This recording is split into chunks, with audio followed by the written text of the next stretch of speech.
Hey everyone, welcome back to another exciting episode of Attacker Productions. Today I'm Bancroft being joined by a whole cast of individuals, that being Jake, Jimmy, Trevor, and like always, Fluff. Yes, sir. First off, Fluff, are these Ravenclaw sleeves? They absolutely are. Sorry if I didn't hear everyone introduce themselves, so I wasn't trying to. I heard Jimmy, and that was it. Yeah, same. So, Well, yeah. he went all the way down the list, and I guess it was my turn. So yeah, that was my introduction. Maybe Bancroft, when he said individuals, was talking about the voices inside my head. So maybe that's what happened there. Well, hello anyway. There we go. With that being said, there's buttons. Feel free to click them. Yeah, these are Ravenclaw sleeves, and take it away. Yeah, so I guess I'm a Ravenclaw, as much as I don't like supporting like transphobia and stuff like that. I still gotta represent my house sometimes. So today we're playing the Grim. It's kind of an ironic statement, but we'll go over that a little bit later. Trevor, your deck is really interesting. Why don't you talk about it? Everyone's seen me play U9. You know, this is just more U9 stuff. We'll go into like what is really different about the deck in a minute, but let's talk about your deck. What's up with it? Yeah, so this deck's kind of been making waves recently in like a couple regionals and weekend events across the nation. It's the Sun Goku reboot leader with the Bojack engine inside of it. Just it allows you to get out so much stuff, so much generically good blue stuff for super cheap because you restand energy on your awakened side. And you can get out your boon unison as soon as turn 2 if you have like a bean in hand and you go second. So it's been shown so far, I've played 2 versions of it already, to be really consistent. I actually don't think I've lost a game with it yet. Yeah, it catches a lot of people off guard. And blue is just one of those colors that oftentimes people, when you sit down across from a blue deck, you're like, oh, okay, this isn't going to be too bad. And I really liked playing this game because it just surprised me. I didn't know what to expect. I knew with this leader that you were going to hit up to 6 energy pretty fast. So I knew I was kind of playing behind that curve. I just didn't know what that meant for me in the long term, because I see the Bojack stuff coming out, and I know I need to put a little bit of pressure into that. There on the swing, you hit me with the crit. I didn't want to waste the cards in my hand comboing out of it. I could have maybe, given up the basil and the oregano on the field to combo out of that, but I was like, what are the odds that it's going to be something, detrimental? And it was one of the 4-drop Bergamos, which was a pretty big hurt. Yeah, these 1-drops from the Bojack deck, both of them are just so good. So much value, not only from the draw and the search, but their activate battles. I've made a makeshift token, as you all can see on screen, because so many people forget that the 11k goes through, and you can't make 11k with dice in a way that makes any darn sense to the opposing player. And I think it helped, so I'll probably bring it back. Yeah, you threw it out, and I was like, what the hell is tick? And then I was like, oh, that's plus 11k. And like, I remember laughing about it when you threw it down. It was pretty amusing. The best token we've seen in a while. Yeah. Can this be a Patreon reward? Like Trevor to just make you a post-it note with like whatever counter you want on it, and we'll just send it to you. I think it should be. Yeah. It's like, hey, give us $10 and you get a fucking post-it note with some Sharpie on it. That's right. Congratulations. That's just gonna be a collector item when we're billionaires. So one thing that you have to think about with this deck is when you're using Galactic Buster, it specifies a combo cost of 1. So I couldn't use Beto the Cruel there like I wanted to. I actually wanted to keep that Bojack in my energy because I would much rather have his auto tap 4 come into play effect. So that was it was still worth doing, in my opinion, so I could get some different cards in my hand, but definitely something that you just have to keep in mind whenever you're using that Galactic Buster. Yeah, absolutely. And I've Basil- never played against Bergamo.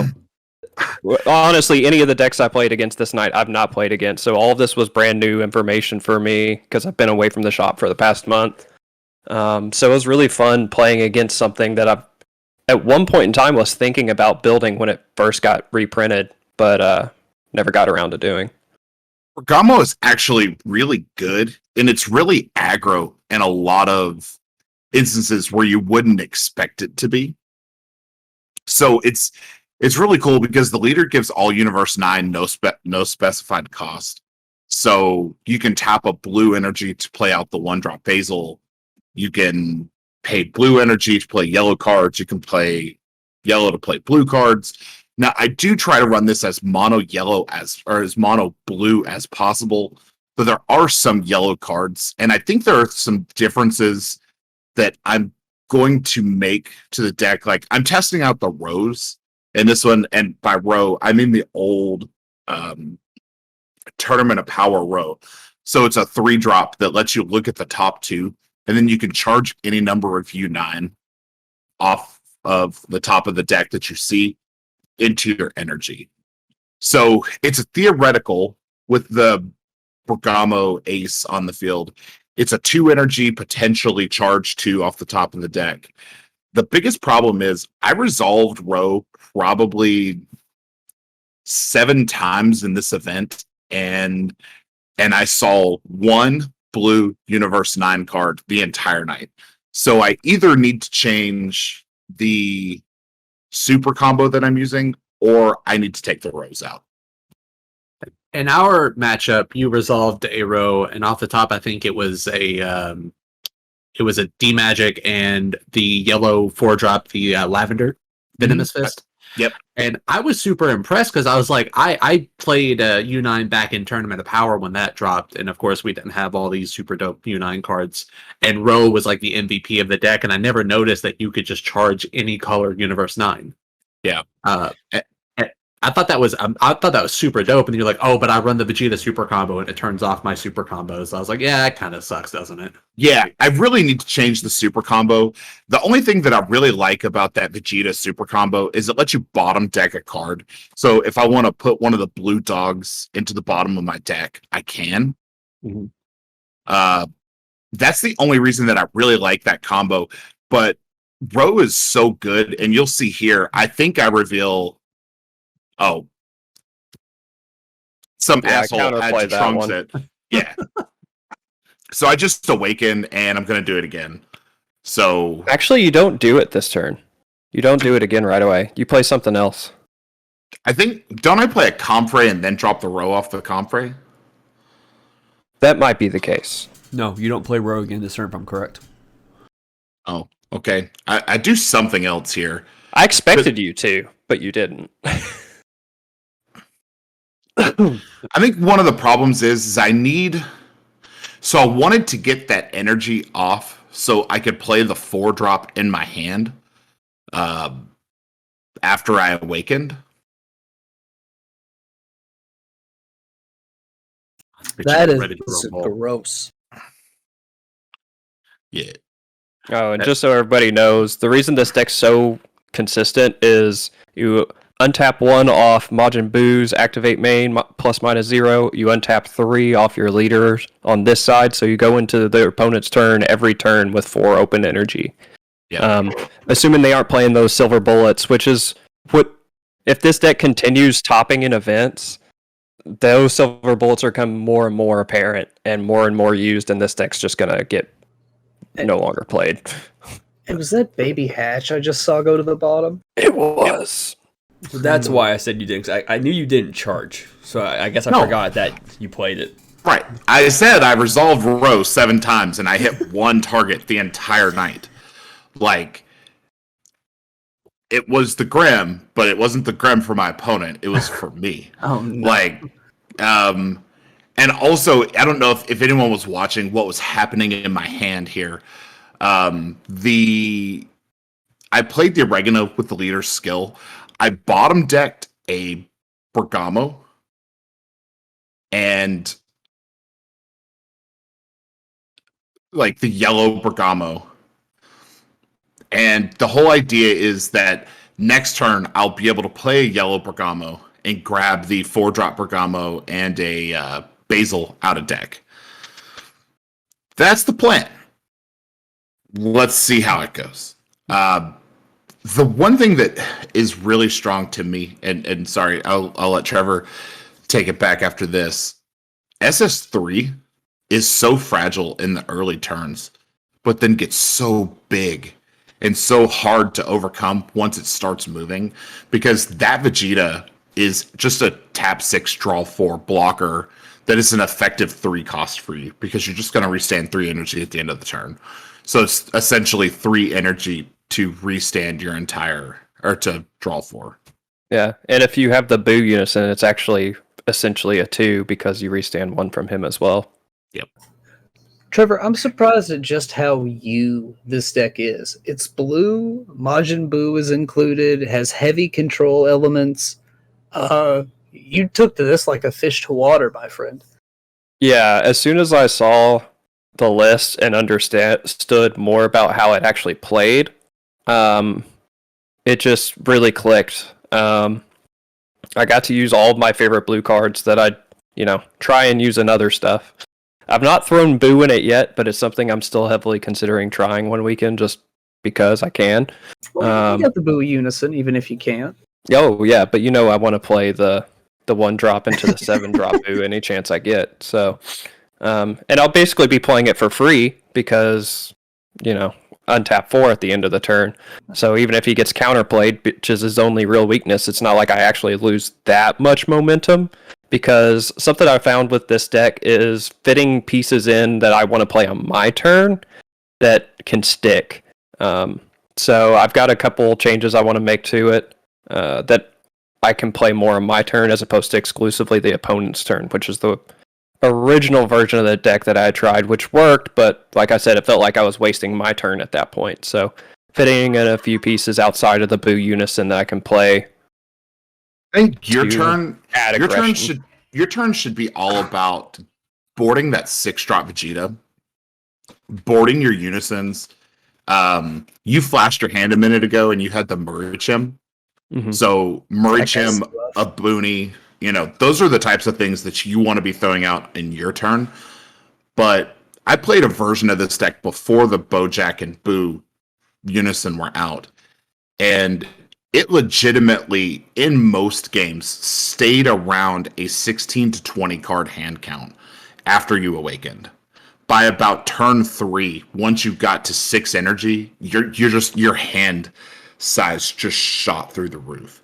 Because I played the baby Unison in it. That was the free draw one. Mm-hmm. And the only thing that deck really struggled against was early aggro and early hand control.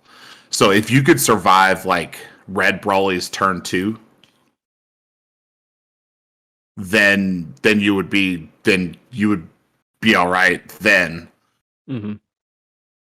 But the deck is just so hard to like, and I'm struggling to do stuff against you here because I'm expecting a Trunks counterplay. I'm expecting a Goku counterplay. I'm expecting a hit counterplay. I'm just expecting to turn my card sideways, and you just, nope, not today. Because to me, that's the strength of where this SS3 deck is you stand so many, and especially with that Boo Unison, like you went from being well within the range of the Boo leader, or within activating my Basil, to you restood 6 cards at the end of your turn. Completely turned Basil off. Yeah, I made sure to keep Basil off the field because I remember reading your leader and going, Basil and Lavender can't have both because you get those additional effects through your leader with it. And I was just try my best to keep that. So I use my -1 on my Boo to get rid of it this turn. Saw how much good this kind of did me in this situation, though. So another stroke of bad luck, and the thing that I didn't resolve, I think I only resolved once, and it's like the key function of the entire deck is you Comfrey with the Bergamo Ace on the field. You can Comfrey for 2 energy. The Comfrey will let you play out the 4-drop Trio to Danger, and then you search your deck for 2 blue dogs with different names and put them on the field. So generally, the target is going to be the 3-drop Basil and the 4-drop Bergamo. But you crit one of the Bergamos off my life.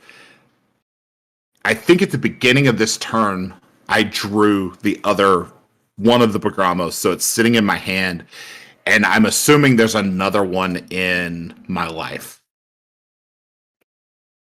So I missed the Bergamo, which basically this deck is really reliant on setting up the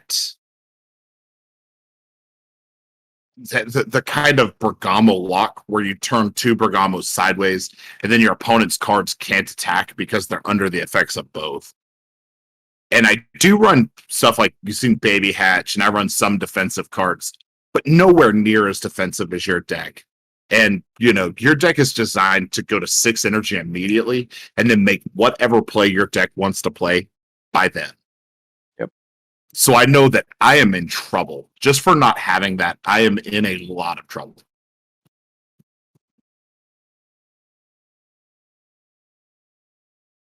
Yeah, I think a lot of just unfortunate reveals for you this game is really what hurt your long term.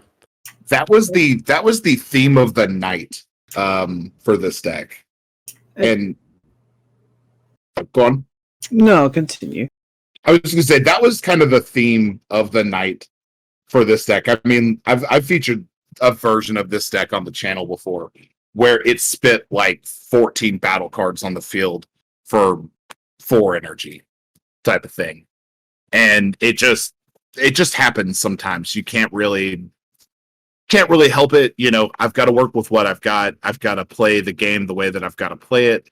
I had to spark the D-Magic, hope to get a negate or something out of life. You can see I charged a D-Magic in my energy earlier in the game. Wish I had kept that in hand and charged something else. You make me get rid of a super combo there, which sucks. Something I was going to comment on from the early game. Anybody who follows the channel knows I've played a lot of Mecha Frieza, and it's surprising to me, or not really surprising to me, but interesting how dead the 1-drop Basil is in this matchup, where your opponent basically restands their entire board every turn. Yeah. It was one of those, like, if you saw earlier, I was expecting the Basil to stick around on field for a little bit, and then once he awakened, I remembered how much his leader restands. And then when he put out the Boo, I was like, fuck, I think the Boo restands at the end of the turn too. I was like, okay, they're just combo fodder at this point. He'll either KO them or I'll combo them off to try to get over something. And here he Murray Gems and just goes in on it. So even if I can combo out of this one, he's still got another swing. I'm sitting at 2 life. The likelihood that I'm going to get out of this is just 0 to none. He has plenty of energy as well. Yeah, plenty. So there's a probable extension for him to continue playing cards. Yeah. The ability to play the high cost Gohan and Vegeta Ready to Rumble negates inside of SS3 is just absurdly good. Because I mean, with the Boo units, it sets up perfectly for Ready to Rumble, and Ready to Rumble in some cases is basically a baby hatch. Like, your opponent's just not going to attack anymore. Yeah. The fact that the restanding of the energy is on the leader effect means it gets around a lot of the blue restand hosers. that are the silver bullets that exist in the game. It makes this deck really resilient. Yeah, it's a fantastic deck, and I'm glad that like you found it, Trevor, because this deck is so fun. Like I said, I played it at the shop before, and I really struggled with hand control. I think the night that I played it, Nick was on some Clash Coup hand control deck, and it just lost. And I was like, okay, people are on hand control at the shop, so I'm not going to bring it back. But people haven't been playing hand control, so by all means, keep playing it. This deck is fantastic. And with that being said, thank you all for tuning in. Trevor goes on, and Fluff, unfortunately, is defeated. As Fluff does the outro, keep in mind there's buttons everywhere, even on the screen. You should click them. Believe that it was in a video that we recorded last week where I said you can't win them all. And God, let me tell you, that was the truth this weekend. Read your cards, know your plays, let us make the mistakes so that you don't have to. And as always, Fluff out.